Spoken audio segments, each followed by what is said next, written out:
A decade or two back, my cousin Joe Ball and his wife Veronica visited us out in San Diego, and we had had some pretty good meals there. And then when I visited them back up in Mansfield, Ohio, they treated me to their best dish, and that is a beef tenderloin, and the side dish to that is fried green beans. I'll show you what we're doing today. Here's the beef tenderloin getting ready to be cooked. It's prepared. But now I need to get into the fried green beans, and it's so basic. It's basically just onions, bacon, and French-style green beans.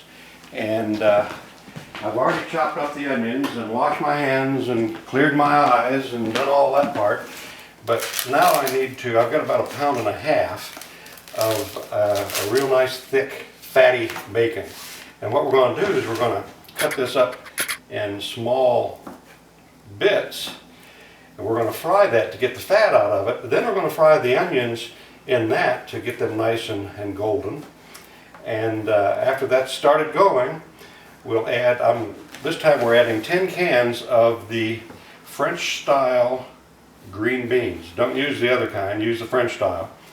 And cook the beans until you think they're overcooked, and then cook them about 45 minutes longer. We'll get back to you in a couple of minutes after I'm ready to go with the rest. We're preparing the items for this fried green beans, and we have 10 cans of French style green beans, drained. I just take the lids off and drain them from the can rather than put them in a sieve. And we've got the stove turned on. Now you can obviously set your ingredient portions down quite a bit if you're not going to be feeding a battalion or so. This would be enough here for about 6 or 7 people.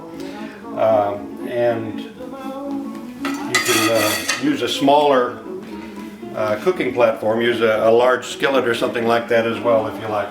But now we're getting into creating the fat out of the bacon that I've chopped up. That's 1.5 pounds of fatty bacon. And we're just going to cook that until it renders down quite a bit. And after that we'll add the onions, and the onions are sweet. If you can find the Maui onions, I would prefer those myself, but I don't always get them in this area. And I've got 3 large diced onions, sweet onions. And we'll be back to you after this starts rendering down. We start seeing some action.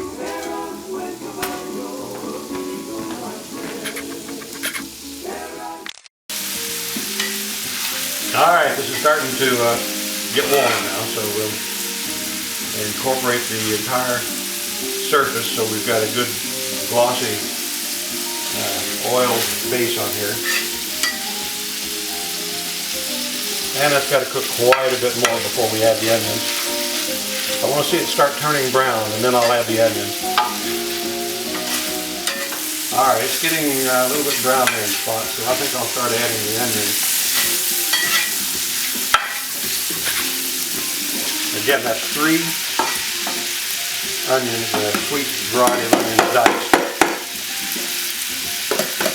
Every little more you can. And then just mix them in and let that brown the onions for us. The advantage of the spatula is that I can cut with it, of course.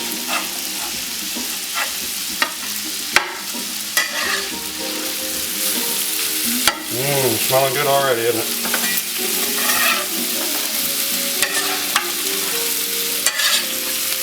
Okay, how's the temperature on my oven? About there. Let's go ahead and put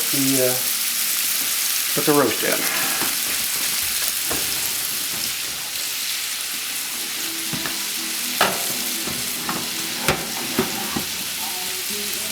And we'll set the timer for 20 minutes. And take a look at it, put the thermometer in at that point.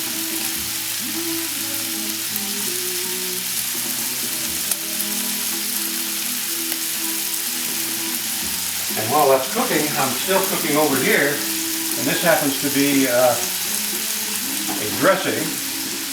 Some friends of ours in Belleville, Ohio used to own the Sandar Smorgasbord restaurant. And the smorgasbord was the first smorgasbord, the Sandar was the first smorgasbord I remember in Ohio, and all the Midwest for that matter. And when we were younger, all the sports banquets and everything were held there, and on the weekends you'd see busloads of old folks probably younger than myself now, coming in on the weekend just to eat there at the smorgasbord. And Darrell Banks is the mayor of Belleville right now, and when I go up there and visit, I usually stop in the V&M restaurant, which is right next to where the Sandar used to be. And Darrell generally wanders in, and he always tells folks, my dad used to offer you $5 to go eat elsewhere, so I ate all his shrimp. Sort of true, but not really. At any rate, Sandy, the sister and classmate of mine back in Belleville, shared the recipe for her mom's cashew nut dressing with me, and we are making that to go along with this tenderloin and the green beans and everything else. Alright, this will cook quite a while yet, and I'll get back to you then. Is that what I say? The aroma. Ready? Well, this brings in several of the senses. Of course, the sense of touch, because you don't want to burn your hands. But the sound of the sizzling and everything, and the smell, just predicates what we're going to get into with the taste here in a little while. Yeah, they're browning up quite nicely, and this does a real good job on my my griddle, in that areas of it get re-seasoned whenever you do this.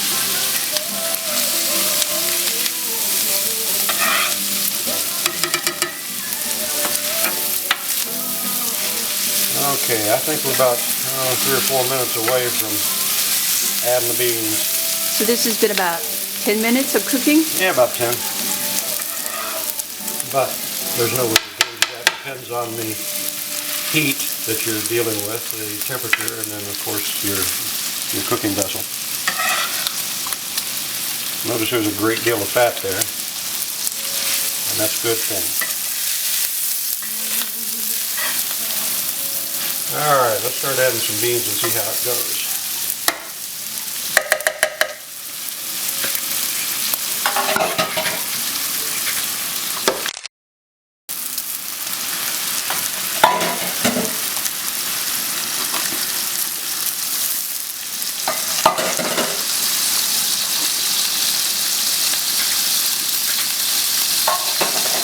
That's half of them, and we'll let the liquid out of that steam off before we add the rest, otherwise we're going to get a real mess.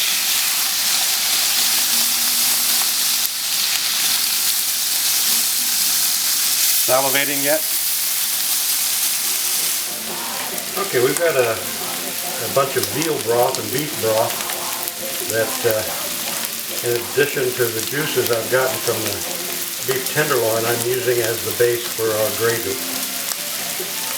I'll just add a few spoons of this and let it warm up, and gently add some flour to it, and that should thicken it up enough. And then I can add some more of the broth to it. That's about it.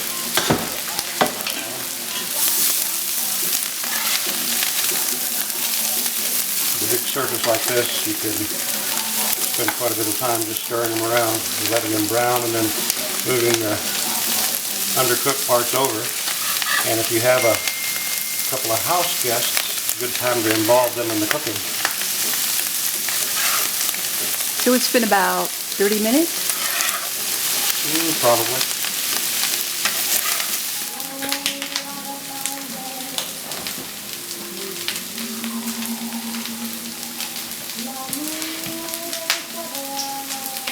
What's the temperature? Say what?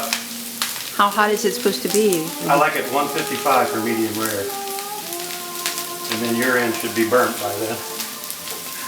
We're at 107.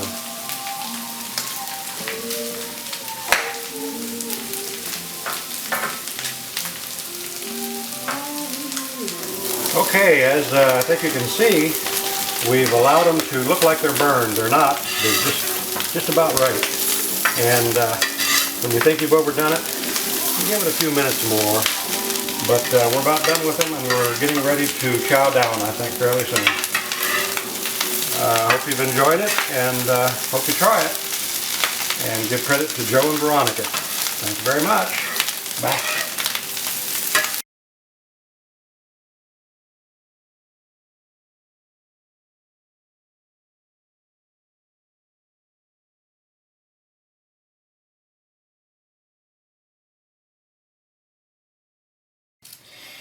Okay, we've had a good meal. We've stuffed. We've napped. Now it's time for dessert. And for dessert we're having kind of a special twist on champagne. This is a Cook's. And cheesecake.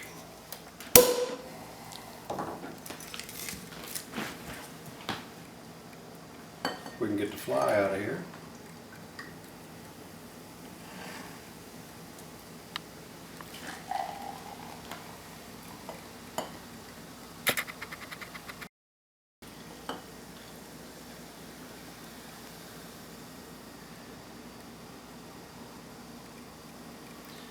Now we're going to do something different with this that we had been planning.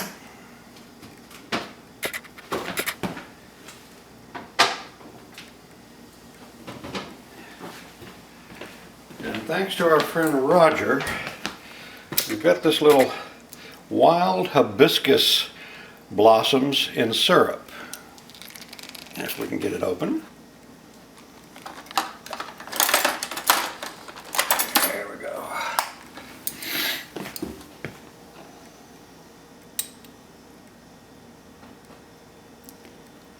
Huge.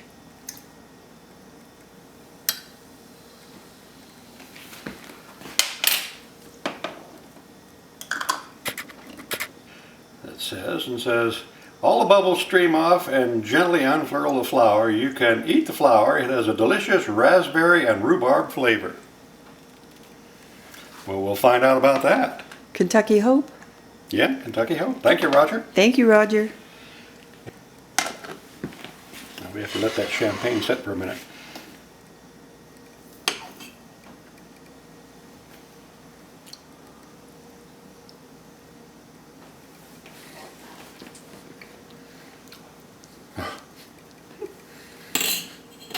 You can turn that off. I don't have words to describe this.